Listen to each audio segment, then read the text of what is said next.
Timely Errors Requiem, by Worf. Summary: a collection of one-shots whose purpose it is to answer some of the questions timely errors left behind.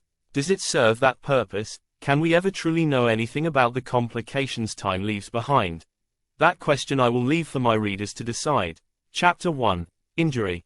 Alice was supposed to be in herbology right this very moment. She knew this because she'd been staring at the clock above Frank's bed for the last 3 hours now and was acutely, almost painfully, aware of each passing second. Because he wasn't waking up.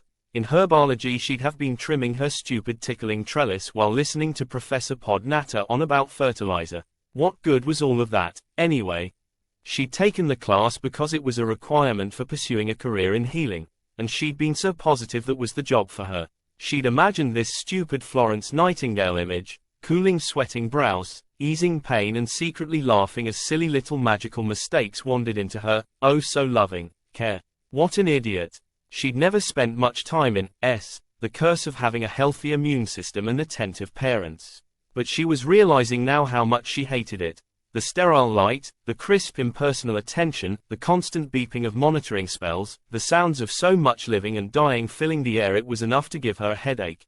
And he wasn't waking up. She hated the place even more for that fact, and she knew with a certainty that she'd never be able to work here and forget this feeling, these feelings, these oppressive not fun feelings that were uncommon and unnatural in her happy existence. She reached her hand out and rested it on Frank's bed. Somehow the words, Frank, and bed, always conjured up images of different, more pleasing circumstances.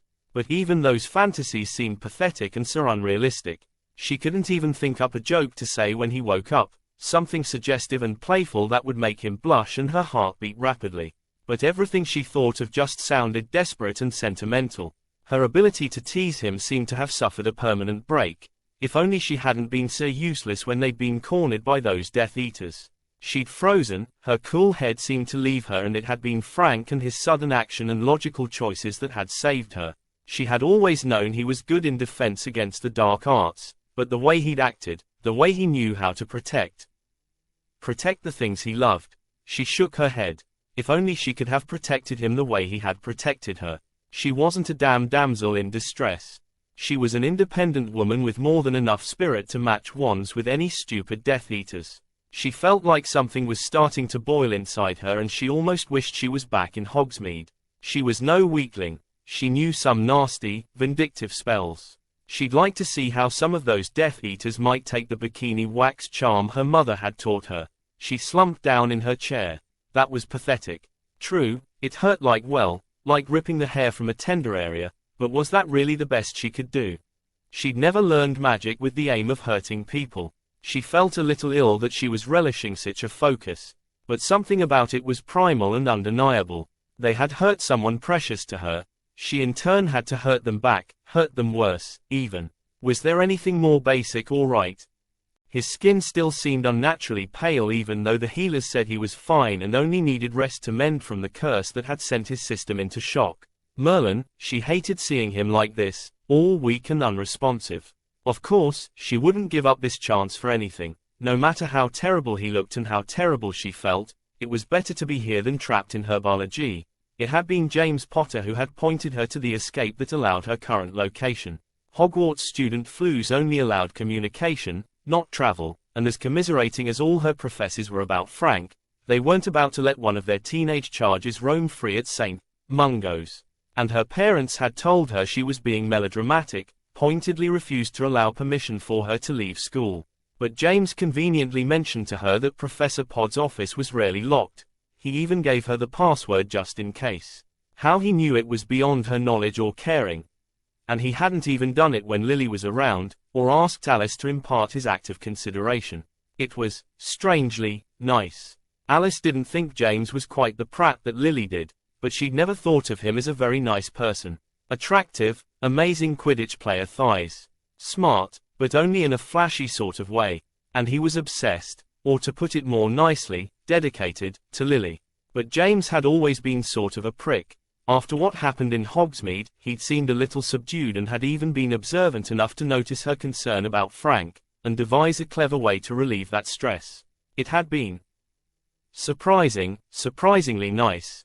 Frank moved, just ever so slightly, his hand reaching up to tug at the blankets that were wrapped tightly around his form. Alice held her breath. It took a moment, but his eyelids twitched, his eyelashes fluttered, and his eyes blinked against the white glare that seemed to invade the room in a predatory way. "Hey," he croaked.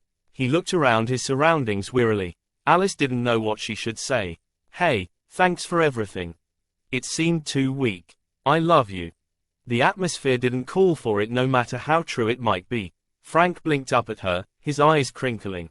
"Well, I knew you'd have me on my back and at your mercy sometime. No handcuffs?" Alice started to cry. She hadn't, not through this entire ordeal, not even last night when she'd been in her own bed with the curtains drawn waiting for the tears to come. And the strange thing was she was laughing, too, almost as if her messed up body couldn't decide what it was feeling. Frank was sitting up now looking at her in concern as if she'd suddenly gone mad, and she just might have. "He tells a joke," she finally managed to say between sobs and laughter. "I must have the wrong room. He wakes up joking." "Frank." "I'm sorry, Alice," the boy in the bed said soberly. "Have you been here for long?" Alice had almost calmed herself now. She reached out and playfully slugged him. "What do you have to be sorry for?" "I'm just, sniff, being stupid." Frank smiled in a way that made her suddenly feel alive again. "But I've been thinking things over." "Have you now?" he asked with a raised eyebrow. "I'm going to be an Aurora," she declared with a certainty that left her feeling oddly peaceful. "You and I are going to work together to stop this terrible Dark Lord, and I don't want you ever to need to protect me again." Frank looked at her face. "You aren't going to change your mind about this, are you?" Alice shook her head resolutely. "Well, I can't stop protecting you," Frank offered softly, but his voice no less determined. "Frank." She moved from her chair and stood next to the bed, her face close to his. "I can't lose you, okay? It's either both of us or none of us. Understand?" "You're annoying," he announced. "You could at least be all mushy and fall into my arms and thank me for saving you." "Oh, I could I?" She looked down at him. "Yes," Frank agreed sagely. "My hero." Alice cheered in a high, girlish voice. She dove into the bed, snuggling onto his chest. Frank groaned as her knee struck an uncomfortable place. "Sorry," she said with a grin, rearranging her legs so that she straddled his hips. Alice settled herself so that she was directly over him, her hands resting on his shoulders. "For saving me, what could I possibly give my rescuer? A kiss?" Frank offered hopefully, his face turning a little pink at her current position. "We can start there," she suggested, lowering her lips to brush against his in a soft, feathery touch, but it wasn't long before the sensation grew more forceful.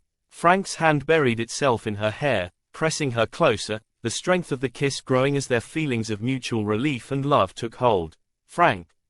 A voice yelled from the doorway. Alice tumbled, nearly hitting the floor before Frank captured her arm. The two teenagers looked guiltily toward the doorway where an enraged Mrs. Longbottom stood towering over them, the vulture topping her hat quivering with emotion. "Bad time, son?" a more amused voice asked from behind her. Mr. Longbottom's mouth was twitching in the corners as if he desperately wanted to break into a smile. "Hi, Mum, Dad," Frank greeted, his face now as red as a tomato. Alice couldn't help it. She laughed. "Nice to meet you," she managed as her giggles subsided. "Nice to meet you, Alice." Frank's father looked surprisingly like his son, only much older. His curly hair was snowy white. Alice couldn't help smiling when Mr. Longbottom correctly identified her without her having mentioned her name. Turning to Frank, who seemed to have turned even more red if it was possible, she asked, "Told him about me?" "He's mentioned you fairly often," Mr. Longbottom provided. "We'll go get some tea." Mr. Longbottom tugged at his wife's arm. She appeared to have frozen in shock. As the door shut behind them, Alice heard Mrs. Longbottom's voice ring out. "But Thomas, what were they doing in a hospital?" Thomas. He's recovering, dear. Quite quickly by the looks of it. Leave it alone." The man's voice and his wife's muffled reply grew softer as they moved further down the hall. Alice turned her face back to Frank. "I think they like me. What's not to like?" he said, burying his embarrassed face in her shoulder.